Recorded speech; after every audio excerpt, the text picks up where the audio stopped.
ہماری ویڈیوز دیکھنے کے لیے ہمارے چینل صراط جنت کو سبسکرائب کریں۔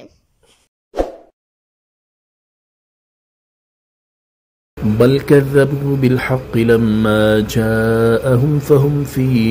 امر مریج، بلکہ انہوں نے حق کو جھٹلایا جب وہ ان کے پاس آیا تو وہ ایک ایسی بات میں ہیں جسے قرار نہیں۔ تفسیر صراط الجنان، اس آیت میں حق سے مراد نبوت ہے جس کے ساتھ روشن معجزات ہیں، یا اس سے مراد قرآن مجید ہے، اور آیت کا خلاصہ یہ ہے کہ کفار مکہ نے صرف تعجب ہی نہیں کیا بلکہ اس سے کہیں زیادہ خطرناک کام بھی کیا کہ جب ان کے پاس حق آیا تو انہوں نے سوچے سمجھے بغیر اسے جھٹلا دیا، اور وہ نبی کریم صلی اللہ تعالیٰ علیہ وآلہ وسلم اور قرآن مجید سے متعلق ایک ایسی بات میں پڑے ہوئے ہیں جسے قرار نہیں، اور وہ یہ ہے کہ کبھی نبی اکرم صلی اللہ تعالیٰ علیہ وآلہ وسلم کو شاعر، کبھی جادوگر اور کبھی کاہن کہتے ہیں۔ اسی طرح قرآن پاک کو کبھی شعر، کبھی جادو یا کبھی کہانت کہتے ہیں،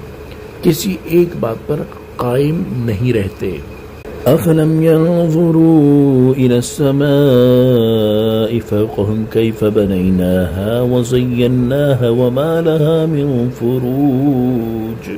تو کیا انہوں نے اپنے اوپر آسمان کو نہ دیکھا؟ ہم نے اسے کیسے بنایا اور سجایا، اور اس میں کہیں کوئی شگاف نہیں۔ تفسیر صراط الجنان، اس آیت میں مرنے کے بعد دوبارہ زندہ کرنے پر اللہ تعالیٰ کے قادر ہونے کے بارے میں دلائل دیے جا رہے ہیں۔ چنانچہ اس آیت کا خلاصہ یہ ہے کہ جب کافروں نے مرنے کے بعد دوبارہ زندہ کیے جانے کا انکار کیا،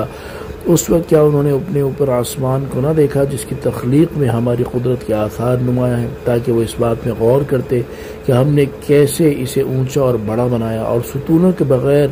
بلند کیا، اور اسے روشن ستاروں سے سجایا، اور اس میں کہیں کوئی شگاف نہیں، کہیں کوئی عیب اور کوئی کمی نہیں۔ تو جو رب تعالیٰ اتنے بڑے آسمان کو بنا سکتا ہے اور ظاہری اسباب کے بغیر اسے بلند کر سکتا اور اس میں ستاروں کو روشن کر سکتا ہے، وہ اتنے طویل و عرض آسمان کو کسی شگاف اور نقص و عیب کے بغیر بنا سکتا ہے، وہی رب تعالیٰ مردوں کو دوبارہ زندہ کر دے تو اس میں کیا بعید ہے۔ وَالْأَرْضَ مَدَدْنَاهَا وَأَلْقَيْنَا فِيهَا رَوَاسِيَ وَأَنبَتْنَا فِيهَا مِن كُلِّ زَوْجٍ بَهِيجٍ، اور زمین کو ہم نے پھیلایا اور اس میں مضبوط پہاڑ ڈالے اور اس میں ہر با رونق جوڑا اگایا۔ تَبْصِرَةً وَذِكْرَىٰ لِكُلِّ عَبْدٍ مُنِيبٍ، ہر رجوع کرنے والے بندے کے لیے بصیرت اور نصیحت ہے۔ تفسیر صراط الجنان،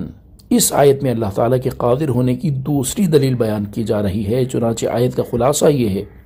کہ کیا ان کافروں نے زمین کی طرف نہیں دیکھا کہ ہم نے زمین کو پانی کی سطح پر اس طرح پھیلایا کہ پانی میں گھل کر فنا نہیں ہوتی، ورنہ مٹی پانی میں گھل جاتی ہے، اور زمین پر بڑے بڑے پہاڑ کھڑے کر دیے ہیں تاکہ زمین قائم رہے، اور اس میں ہر سبزے، پھلوں اور پھولوں کے جوڑے اگائے جو دیکھنے میں خوبصورت لگتے ہیں۔ تو جو رب تعالیٰ زمین کو پیدا فرما سکتا، پہاڑوں کے ذریعے اسے قائم رکھ سکتا اور اس میں نشو و نما کی قوت پیدا کر سکتا ہے، تو مردوں کو دوبارہ زندہ کر دینا اس کی قدرت سے کہاں بعید ہے۔ وَنَزَّلْنَا مِنَ السَّمَاءِ مَاءً مُبَارَكًا فَأَنبَتْنَا بِهِ جَنَّاتٍ وَحَبَّ الْحَصِيدِ، اور ہم نے آسمان سے برکت والا پانی اتارا تو اس سے باغات اور کاٹا جانے والا اناج اگایا۔ وَالنَّخْلَ بَاسِقَاتٍ لَهَا طَلْعٌ نَضِيدٌ رِزْقًا لِلْعِبَادِ وَأَحْيَيْنَا بِهِ بَلْدَةً مَيْتًا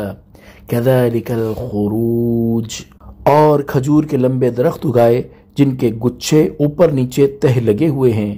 بندوں کی روزی کے لیے، اور ہم نے اس سے مردہ شہر کو زندہ کیا، یوں ہی قبروں سے تمہارا نکلنا ہوگا۔ تفسیر صراط الجنان، یہاں سے اللہ تعالیٰ کی قدرت کی تیسری دلیل بیان کی جا رہی ہے۔ چنانچہ اس آیت اور اس کے بعد والی دو آیت کا خلاصہ یہ ہے کہ ہم نے آسمان سے بارش کا پانی اتارا جس سے ہر چیز کی زندگی بھی ہے اور بہت خیر و برکت بھی، تو اس پانی سے باغ اگائے اور وہ اناج اگایا جسے ہر سال بویا اور کاٹا جاتا ہے، جیسے گندم اور جو وغیرہ، اور خاص طور پر کھجور کے لمبے درخت اگائے جن کے گچھے اوپر نیچے تہ لگے ہوئے ہیں، اور یہ چیزیں بندوں کی روزی کے لیے اگائی ہیں، اور ہم نے بارش کے پانی سے اس شہر کی سرزمین کو جس کے نباتات خشک ہو چکے تھے پھر سے سرسبز اور شاداب کر دیا، اور جس طرح ہم نے بنجر زمین کو سرسبز و شاداب کیا اسی طرح قبروں سے تمہارا نکلنا ہوگا۔ تو اللہ تعالیٰ کی قدرت کے یہ آثار دیکھ کر مرنے کے بعد پھر زندہ ہونے کا کیوں انکار کرتے ہو؟